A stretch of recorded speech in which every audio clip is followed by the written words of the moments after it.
श्री गुरुदेव दत्त, श्री गुरुदेव दत्त, श्री गुरुदेव दत्त.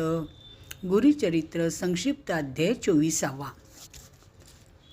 श्री क्षेत्र गाणगापूर येथील राजाच्या विनंतीवरून श्री गुरु ज्यावेळेस गाणगापुरात येऊन राहू लागले त्यावेळेस असंख्य जनसमुदायाच्या मेळाव्यात तो राजा नित्य गीतवाद्यासह श्री गुरूंची पूजा करू लागला.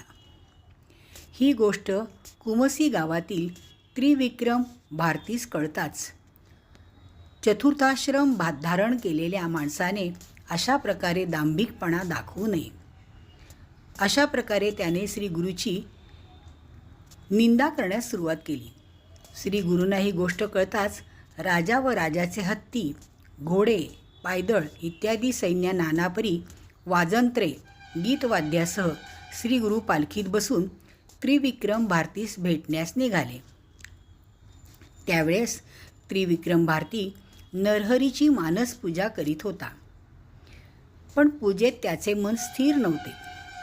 त्याच वेळेस मानस पूजेच्या मूर्तिरूपात श्री गुरूंना त्याने पाहिले.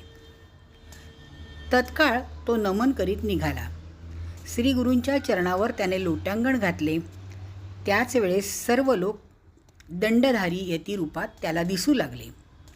ते दृश्य पाहून तो भ्रमित झाला व श्री गुरूंना शरण गेला. व्यक्त पाहे ते वेळी दिसो लागले सैन्य सकळी, तयामध्ये चंद्रमौळी दिसे श्री गुरु भक्तवरद.